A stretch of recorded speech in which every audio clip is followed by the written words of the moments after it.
Okay, we're gonna get started. I'm really excited today because I have the amazing Sharon Patton here with me. Hi, Sharon. Hi, thanks for having me. Absolutely. Thank you so much for joining. I've known Sharon for quite some time now. I'd say what, at least 5 years, maybe? At least, yeah. Well, you were Yeah. still in Velocity when I met you. Yes, so 6 years more, maybe more. Quite some time. And Sharon is a broker with Mortgage Architects. She runs a collective called the C5, which is, maybe I'll let you explain that better, but it's an amazing group of brokers coming together and sharing support and resources. And Sharon just happens to be an expert on the spousal separation kind of mortgage niche. And she does it in such a way that is so incredible, so admirable. I've never seen anyone conquer this subject so well and make their clients feel so taken care of and comfortable. And we're lucky enough that she is going to give us a crash course today on just how she does it. So she actually runs, not only does she do the mortgages, but she runs a network, right? This the Yeah. separation network, which is an amazing resource that people can go to for not only mortgages. I'll let you talk more about it, but kind of all of their needs in that, what is probably one of the most difficult times in our lives should we have to go through that. So yeah, Sharon, please take it away. Okay. Yeah, I'm Sharon Patton. I'm with Mortgage Architects, and yeah, we're part of a larger collective, the C5 community, and so we're a group of teams that pull together to to help each other with resources and training and staying up to date and all those kind of good things. So it's a really supportive community that we've built. And yeah, so that's a little bit about my broker side. I was a banker for 17 years, been a broker for 14. So been around for a while. Yes, so you've been in the industry quite some time. She definitely knows what she's doing. So, and I think one of the things was, uh, 12 years ago, I went through a separation. And even though like I have so much expertise in finances and financials, like it was really, really hard. What and when you get time to think about it after the fact, you realize, wow, it doesn't matter what your expertise is. You're trying to manage all these logical things while doing something so emotional. So I had like a 2 and 6 year old. I had just become a broker on my youngest child's mat leave. So, and obviously waited till the end of my mat leave because I wanted to get, my EI from the bank. So I didn't actually license till he was nearly one. And now I've got this new business and now I'm single income. And what does that all look like? And what you need to recognize with clients is every separation is different. Some of them are really easy, some of them are really hard. And what I realized when I got to the other side was there's all these people that had been through this really hard thing, but no one talks about it a lot. Like I find now, like 10 years later, people are talking more openly about it. But at the time, people weren't talking about it, or they don't talk about it while they're going through it because maybe, they're just seeking out information, or maybe they haven't told anybody they're going through this or whatnot. So what I found like a couple of years later was I wanted to do something that made this take the stress off this for You other need to go people pee? that were going through it. Yeah. Oh, sorry. So I'm just gonna do a mute Ready? all, Sharon, if you don't mind, and you can unmute yourself. okay. And There. then I'm gonna just screen share and I'll just start. Um,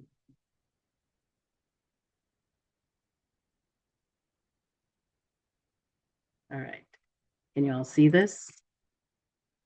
This my can you see the separation mortgages? Yep, Okay, absolutely. perfect.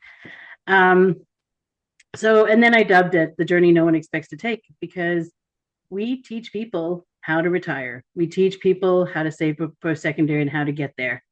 We learn all these things in life, but nobody ever wants to go through a divorce. We don't ever learn how to go through it, right? We don't ever learn um, what the process is going to be and how to set yourself up for a successful start afterwards, a new start. So I called it the journey no one expects to take, because nobody goes out and says, hey, this is going to happen to me. Now, you might find that some of your clients now, like when they're getting married and stuff, you're seeing a lot more agreements ahead of time. You're seeing a lot more preparation in case, but still not a lot, right? Um, so part of and then last year I got my certified divorce specialist designation, and I wanted that because I wanted to stand out and be different. But also, it was actually a really amazing course, and the whole first half of the course is NLP and how to work with your clients and manage the situations they're going through and that kind of thing. And then the second part of it is the practical financial, legal, investments, tax implications, all of that. So really, if anyone's looking to make this their niche, I would highly recommend the CDS. And if you want to do that, let me know. I have a code to get like a discount on it for you. But if you're looking into that, it was really, I learned a lot through it. I went into it just thinking I wanted another designation, but like I actually really, really learned a lot. That's fantastic. Yeah. Yeah, like the first half of it, I thought, oh, I'm just gonna like listen to this and just, but I used to listen to like one section and then I would let it sit for a few days and take it all in and figure it all out. So so I found that really helpful. And then I don't know, 7 years ago, I was sitting having coffee with a realtor and we were talking about separations and how hard they are. And we decided, like, let's start working together. And so a few years later, we founded the Separation Network. And what it is like basically it's her and I, like how we can help our clients through, but we also have these other professionals that we can recommend to our clients. We have therapists, we have lawyers, we have accountants, because when you're so emotional, you don't want to be going to Google. And if you haven't told your circle, you're not going to your circle to ask them, hey, do you have a good accountant? Do you know a family lawyer? Like, these are not things you're doing. So they can come to us and be like, do you have someone that's vetted? Somebody that's good at this? Someone's going to take care of me. And we're like, yes, we do. Here's a couple of names. See who you mesh with, and we can go from there. So that's what and it's continually growing. Every year we just had a networking meeting like last week with a couple of new partners, and we're growing that on that end. So separations are hard. Uh, there's still in some sense a stigma against them. There's still uh, people don't want to talk about it. Like I said, um, sorry, they're just going to go to my other notes. um, and what we found was information is scattered all over the place. So people are finding that in order to get the information, they have to hire a professional, whether it's a mediator or a family lawyer, because they don't know where to start. What we encourage on our end is like, talk to us before you do anything. Like a lot of people will come to us saying, I'm thinking about separating. What are my options on the other side? And so we're able to give them, we made a roadmap PDF that we're able to give them all that information that we found so hard to find when we were going through it.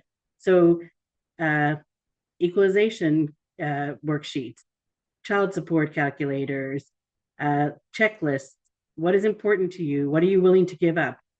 All of those things are really, really important. And they can start working through this list before they have to hire somebody and at least get their head wrapped around what is this going to look like. Everyone's looking for this information, and some of it in family court, some of it's online, some of it's all over the place. So that's what we really wanted to do with putting that together and giving our clients a little bit of certainty. Um, and the way we do it differently is, I'm sure there's a lot of people that have heard, come and see me when you've got your agreement. And honestly, that does not help your clients at all, because they do not know what they need in their agreement. They do not know what they can give up. They do not know what they absolutely need to be approved for. And if you start with the pre-approval and treat it like your first-time home buyer, anybody even looking to move after they've lived in a home for 10, 15 years, they want to know, what are my options? And in this market, so I'm in the GTA. In the GTA, it's harder and harder every year for one of the spouses to do a buyout.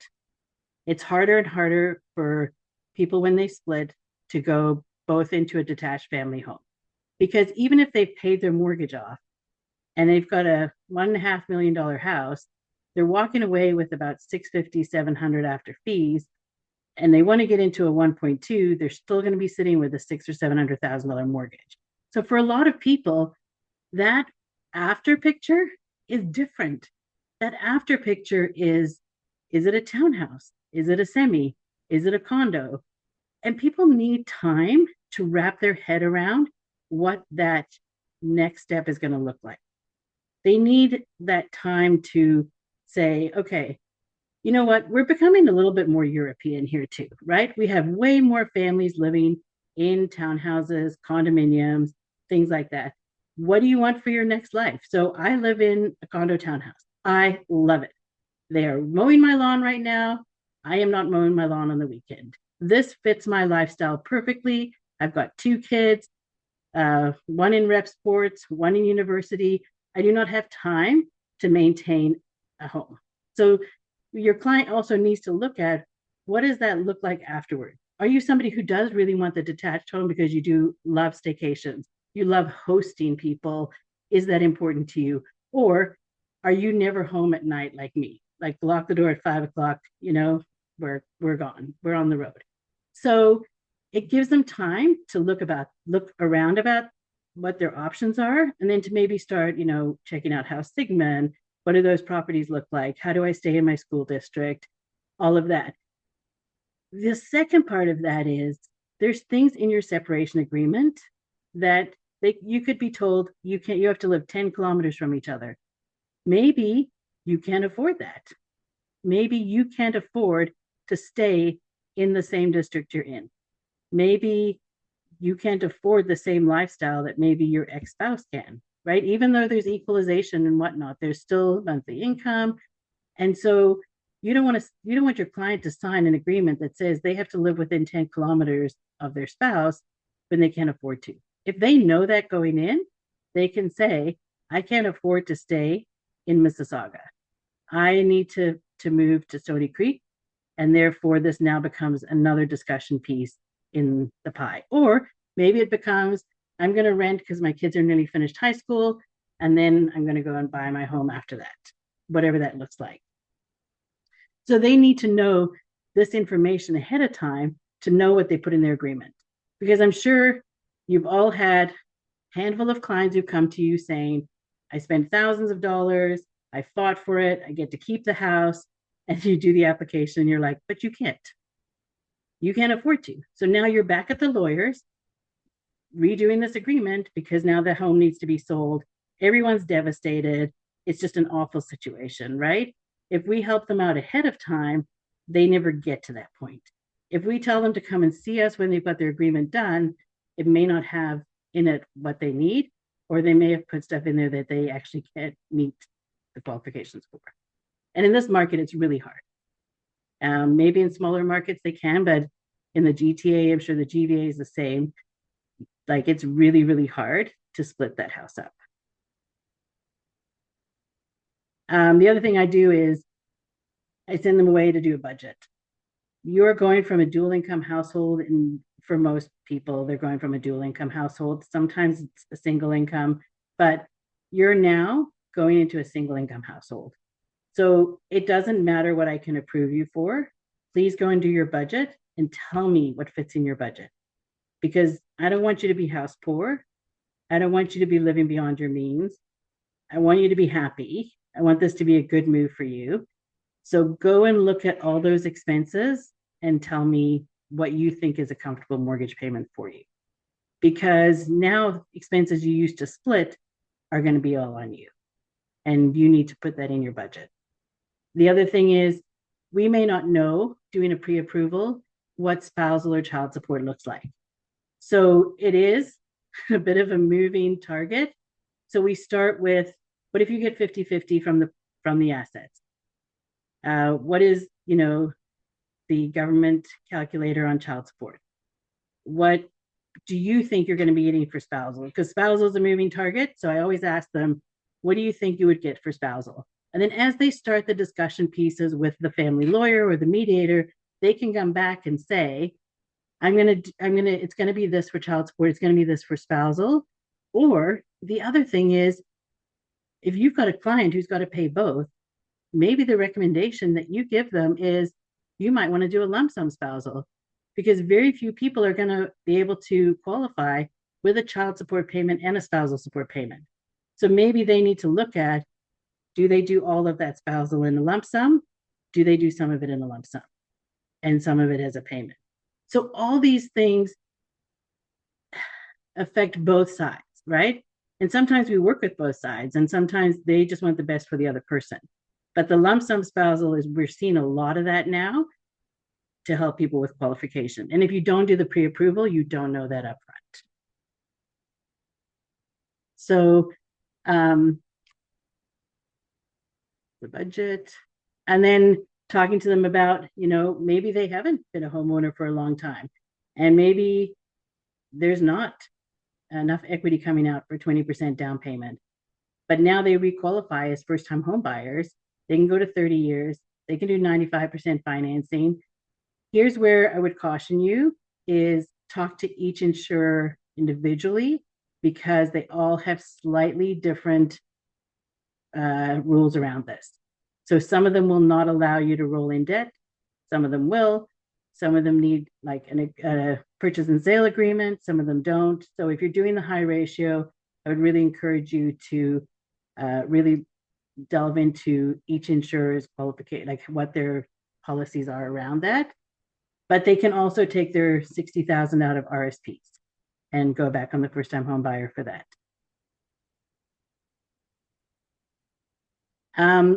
So when we go back to the pre-approval,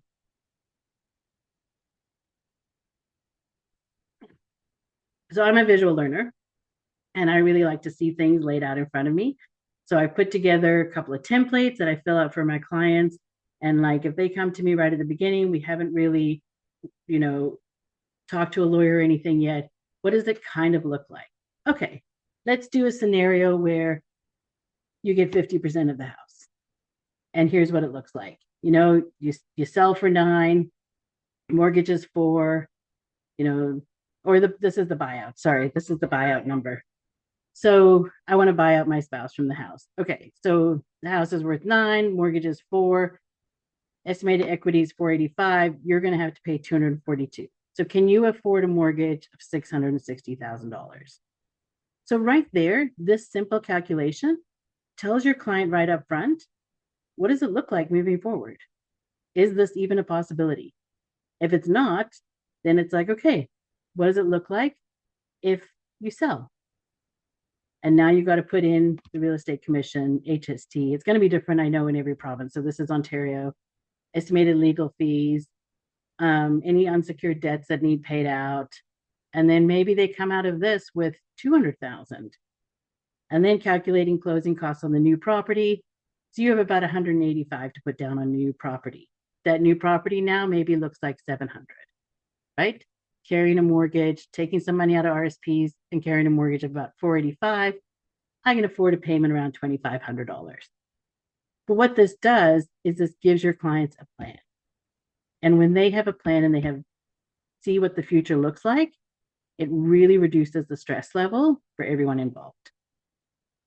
What we found too is when we do the pre-approval, I'm sure you all have those clients who they have been in negotiations for 3 years and 4 years, and because everybody thinks they need everything. When no one knows what the future looks like, they're like, I have to get as much as I can from the equalization, from payments, everything. When we've gone to our clients and said, okay, this is what the future looks like, you can afford to give up A, B, and C because you just need like D, E, and F. And then they go in with a better mindset for negotiating because they're like, I know I need these things, but I don't have to have these things. And my partner really wants those things. So they're happy they get it. Everybody comes out happier. And we've been able to pull those off in 3 to 4 months. once everybody knows what does it look like. So there's a lot of positives to doing that. Some other strategies like around your income. So using the Canada Child Tax Benefit, child support, spousal support. I already talked about the lump sum payouts. So you can, if you have somebody who's got a really big spousal support payment, they might be willing to take 100, 200,000 less on the buyout to not have $1,000, $1,500 spousal support payment, right? Because once you add that with child support, now their TDS is going to be like 60%, right? The delayed buyout. So we've done this a couple of times, and this one is one I think a lot of people are not familiar with.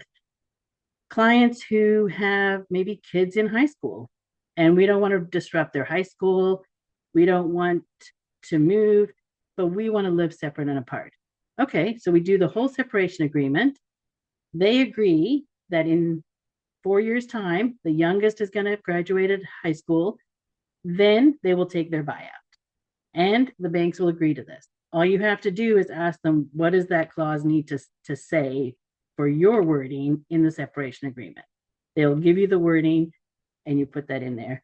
So I just actually did this for a client 5 years ago, and we just did the buyout last month to her spouse. And now she decided to stay in the house. So she got some raises at work, income is higher, and she's like, oh, I'm going to just stay here. I'm not going to sell. And so we did a refinance and paid out her spouse. But what this does is when people can't afford to stay there, it means they don't have to disrupt their kids at the end of high school. If the other person is happy to go and rent, or in some cases, we've had people who had like maybe a rental property. So they sold the rental property, the one spouse took that equity, went and purchased, and then when they get this lump sum, they'll just pay down their mortgage a little bit more. So there's lots of ways to work around that. The other one that has been really, really, really big the last 3 years is the net worth program. And where we've used it a lot is actually with cosigners. So only one bank will allow the cosigner who does not live on the property to use their net worth, and that's TD. The others, they have to be residing in the property. So what we've done is had parents willing to co-sign, and we're like, okay, as long as everybody's budget is intact for this mortgage, right? Because you're co-signing and using net worth because TDS is over, but they have, whether they're going to help their kids with the mortgage payment or whatever that looks like, the net worth program, or some of my clients, they have the net worth. They didn't want to cash in their RSPs and split them. So they took a lesser buyout from the house in order to not lose their investments. But now we need their investments to help them qualify. So that's been a really good program as well. And then the other tip that came from my realtor was, if your client's doing a buyout, you need to treat it exactly like a purchase. They've lived in this house 10, 15 years. Maybe they weren't the person who was maintaining the house. They don't know what's wrong with it. Do a home inspection before you sign that agreement so that your client is prepared and knowing, hey, the furnace is maybe only going to last another year or two. I'm going to need a roof in 3 years' time. These are not things that people on average know that's going on with their house. So a home inspection allows them to maybe negotiate the buyout amount, or maybe know I've got to put a certain amount of money aside because I'm going to have to do these repairs in the next 5 years, just like they would if they were buying a resale property.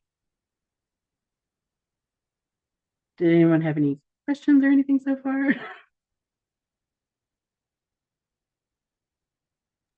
Okay. We have just some requests for the CDS course discount.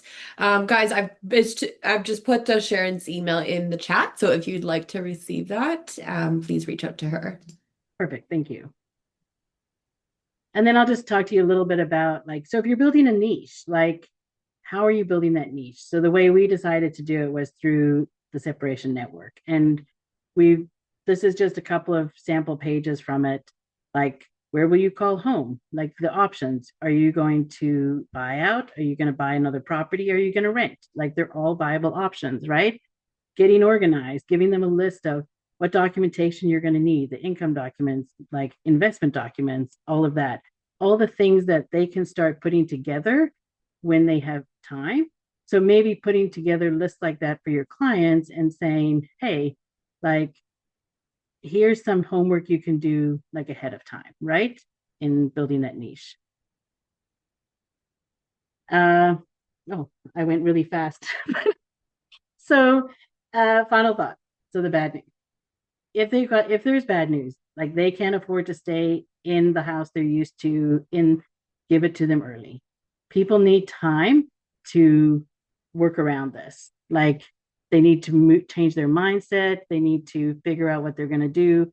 Just give them any bad news early. If it's credit issues, whatever it is, you have time to work on it if you have that upfront. Um, Refer your clients to the proper experts. Like we are very good at what we do. We are not very good at what other people do. We're not the experts. So have your list of partners that you want to refer them to and be knowledgeable in what they do so you know where you're referring them, but then allow that partner to give their expertise on their situation. And my final thought is like how I got into this was like if we go through something hard and we don't help others with it, we just went through something hard. And so I wanted to give that part of my journey a purpose. So whatever that niche is for you, is it separations? Is it something else? Investment properties, whatever. I just felt like I needed to give a purpose for what I'd been through. And my purpose was that I can hopefully help other people. Absolutely. Yeah. I think there's so many components here that seem so simple, yet you would have had to go through it to know the just like the frame of mind and everything, it is in a very emotional time. So I think there's so many things that you offer that go above and beyond the call of duty that just makes this an incredible business for you and makes you really, really good at what you do. Thank you. Yeah, I think, yes, having gone through it, you definitely have a different perspective, but Yeah. yeah, it's a lot for people to go through, right? And we're Yeah. asking people like be logical about your finances when they're like so emotional about like, oh my gosh, like I have to share my kids and I'm not going to see them every day and they're thinking of all of this and then you're like, can you sit down and like do your finances? No. Do you want to do a pre-approval online? No, thank you. Yeah. Or they need help, they need Yes, advice, right? And I think direction. yeah, direction. And it's such a relief that, they can go to you and you provide kind of more of a holistic solution. So you're kind of a one-stop shop. I think that you said you even recommend therapists as well. Huge. That is actually huge because Yeah. it's really an important one of our like our referral partners. Yeah. Yeah. Yeah. That's crazy. That, that's something that I would never think of, but it makes so much sense. Therapist as a referral partner. Yeah. Well, okay, I'll tell you a funny story. I didn't actually, maybe you guys are probably ahead of me here, but I didn't know till like a year ago there was divorce coaches until I started going to more networking things and I was like, what a brilliant like job. Like, oh Yeah. my gosh. So I found out about it because one of the law firms has a divorce coach on staff, and they're like, we don't want our clients spending $600 an hour venting to the lawyer, and he doesn't want to hear it. Like, he just Yeah. wants to do his thing. So he's like, they have a divorce coach who does monthly or weekly group meetings, and she does some one on one with people. And he's like, they get all their venting out there, they get to gather their thoughts, and then when they come and see him, like they have ideas and they can work through it. Yeah. And I'm like, it is actually brilliant. I mean, he could make Genius. so much money not having that because he's charging them $600 an hour to sit and cry in his office. But Yeah. what a great firm to say, you can better utilize my time and money on things that I'm good at. And let's have somebody else who's able to walk side by side with you through this. Yeah, that's actually genius. Right?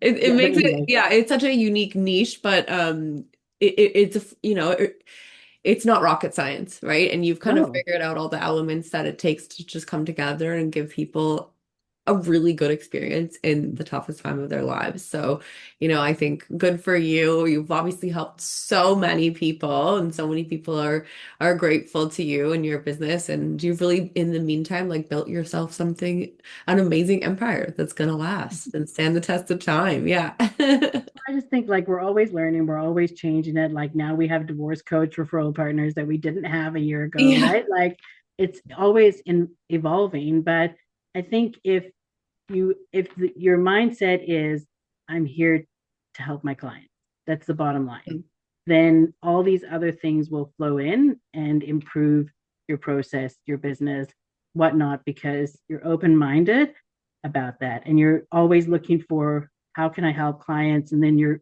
seeing these other things that are out there, right? Yeah, absolutely. Guys, if there's any questions, feel free to ask them now. I see more requests for the CDS course discount. That's awesome. Just a reminder, please just send Sharon an email, because it's a little hard for her to write all your emails down. So just info@sharonpatton.com. Sorry to give away your email there, Sharon. I kind Oh, of it's just did that fine. without Yeah, asking.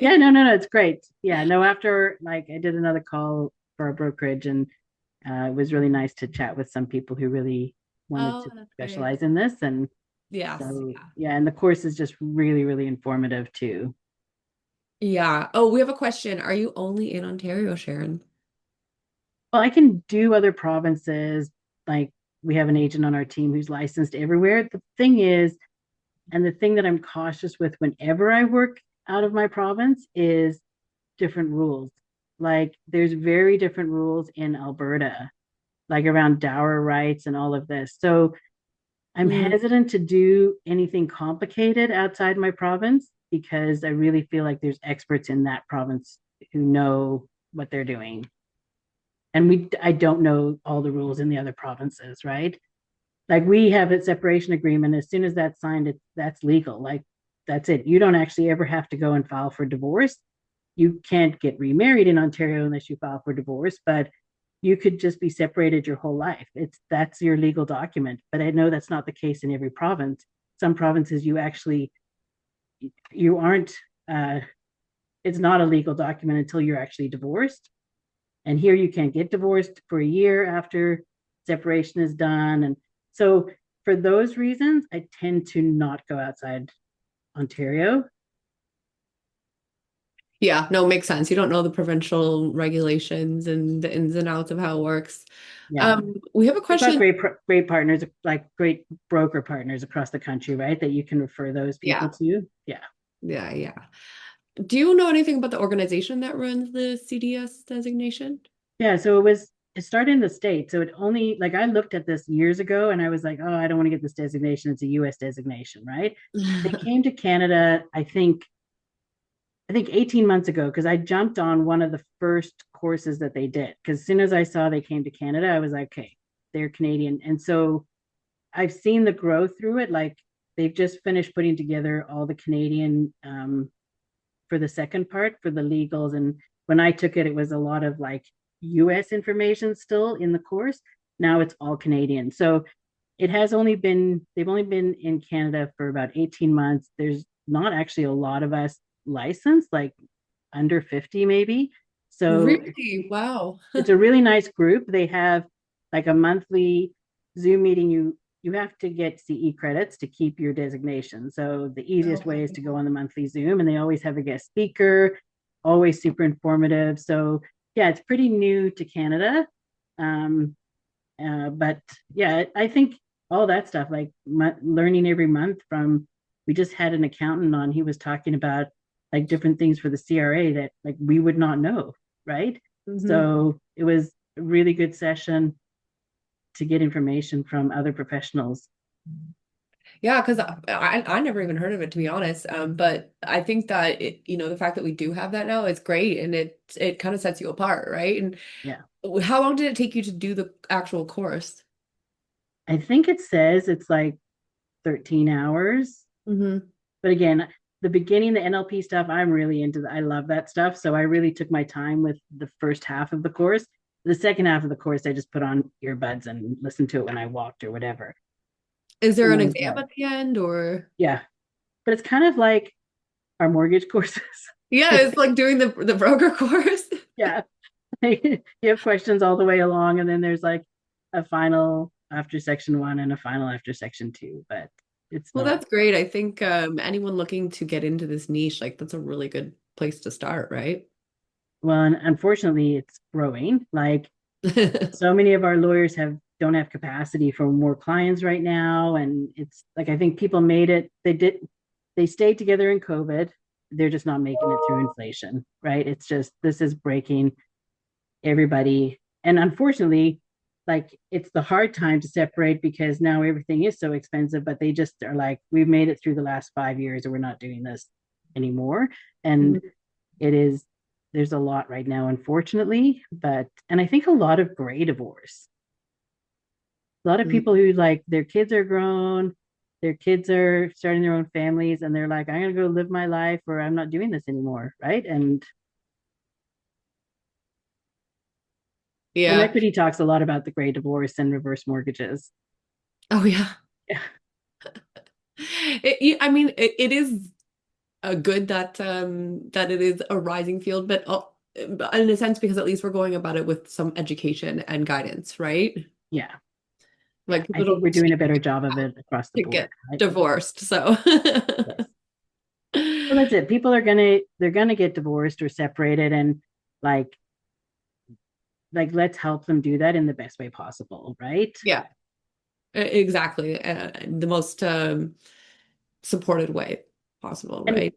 you have to be in it on the long haul for this to be your niche because Yeah. like people can talk about this for like a year or two before they like go to their spouse, and then that takes another whatever, right? And Hmm. then you have clients who are like, my client bought out the family home, but she also knew within 2 years she wanted to downsize, so we had to like do her approval, and then like what does that downsize look like and all that scenario, right? So there's a lot of moving parts, so you really do have to be like vested in it and willing to give the time to your clients. But like if you do, like they're pretty loyal. Yeah, 100%. So what you're saying is like not every client is coming to you and saying, I'm ready, let's do this. It's, they're probably coming to you during very early discovery phases. So it could, that cycle could take a while or maybe not even happen with a lot of them. Yeah, exactly. Or it could happen in a year or two, or they sit in negotiations for 2 years. Yeah, right, right. Yeah. Patience, I think. Right. It's a Yeah. niche that requires patience. I think you just, yeah, I have my list of everybody I follow up with, and that's also like tread carefully, right? You're not like, hey, are you ready to buy your first house? You're like, hey, just checking in. How are you doing? Like it's Yeah. a very different follow up to your first time buyer and stuff like that, right? Yes, definitely. Definitely. Would you say that's the hardest thing about working with that niche? So I think the hardest thing is I'm a talker, so I'm not good at getting off conversations. What I learned in the CDS course was how to do that in a caring way. Okay. Because when people are really emotional, then you're like listening to their whole story and you're like, I do need to hear it because I need to kind of know where we're going, but how do I gently like end this call before 2 hours and get on to like my appointment that's coming Yeah. up, right? How do you not So, become a therapist?